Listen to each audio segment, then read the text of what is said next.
Hi, everyone. I hope that you all are hanging in there. These are obviously very unprecedented times for most of us. These calls for social distancing and working from home, I know are a lot, and my thoughts are especially with those out there who have actually contracted the virus or have family members who are dealing with that right now. Lots of names for this virus. So 2019 novel coronavirus, I believe that's the official scientific name. People call it COVID-19 for short. I've heard people call it the Rona. There's just lots of names for it out there, but the purpose of this video is to address one of these nicknames. I want to make it clear that COVID-19 is not the Chinese virus. If you're using that language to describe it, I implore you to stop immediately, and then also say something to anyone in your circle who is using that type of language. The language is harmful and dangerous for people of Asian descent.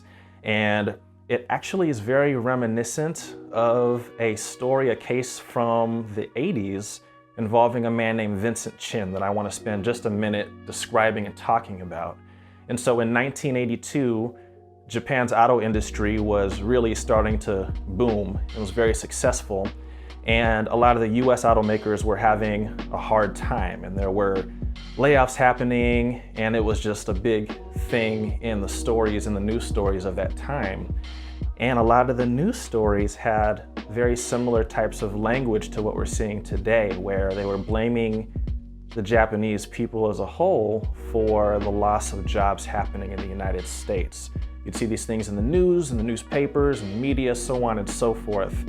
And so what happened is people internalize these messages. What we are exposed to in the media and on the news, whether we like it or not, it has an impact on our psyche and on our beliefs. And so people internalize these messages into racism against any person that even vaguely resembled someone of Asian descent. So Vincent Chin, he was a Chinese American man, and he was actually at a bachelor party, or was celebrating his bachelor's party with some friends at a bar. And what happened is there were two white men from the auto industry. One was a supervisor, and the other was his stepson, who actually had been recently laid off as an auto worker. They saw Vincent Chin and his friends hanging out, assumed he was Japanese, and confronted him and called him all sorts of racial slurs, followed him outside of the bar, and then they actually beat him to death with a baseball bat. It's a really, really awful story because of this train of messaging that led to these thoughts, that led to these actions, that led to the death of this man. And as I mentioned, this was a celebration of a bachelor's party, and so not only was Vincent Chin, did he lose his life, but his fiancée lost her husband. His mother lost her child, just this ripple effect of people who are impacted by this.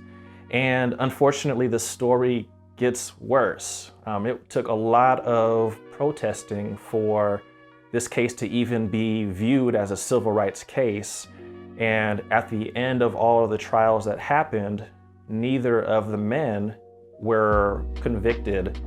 Neither of them had to serve prison time at all for this case.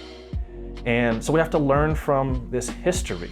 There's actually a documentary out, a couple of documentaries out about Vincent Chin that I encourage you to look up and to take a look at. One is called Who Killed Vincent Chin? And the other one I believe is called Vincent Who.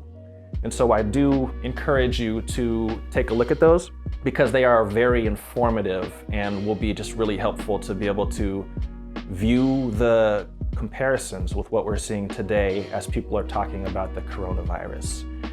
There have already been reports of hate crimes for people who are blaming Asian citizens, Asian American citizens, for the spread of this virus.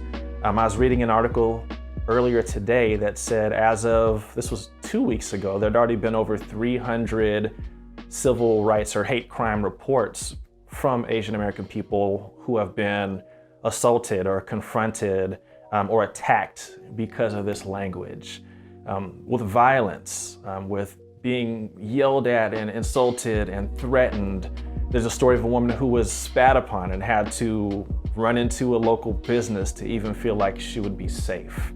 So it's just really important, again, that we stop this language. This virus, yes, it originated in the country of China. No, not any Asian person that you run into is responsible for this. It's a virus that happened. It's obviously more than unfortunate, but it doesn't discriminate. It's impacting the entire world. And it's important to understand that and to know that. And so hopefully that helps to shed a little bit of light on some of these issues. I hope that you'll take this seriously and not blow past it, not let people off the hook for using inflammatory language in this way, and then to understand that there's a history of this type of language in these types of situations. Unfortunately, pandemics often will lead to lots of xenophobia or racism as people are trying to respond to what's happening and trying to understand, and unfortunately trying to assign blame. That's just not helpful. So let's make sure that we are instead focusing on what we need to do to slow the spread of the virus. Make sure you're continuing to social distance. Don't leave your house unless you absolutely have to. If you're sick especially, stay home. Give yourself at least a few days after your symptoms stop before you go back out into the world. And most importantly, let's all make sure that we're staying calm. Let's make sure that we are staying healthy, and we will get through this together. And that together part is what's really important. So thanks for listening in on this. I hope that helps. And I, as well as all the rest of you, am very eager for this to pass. And until next time, have a great day.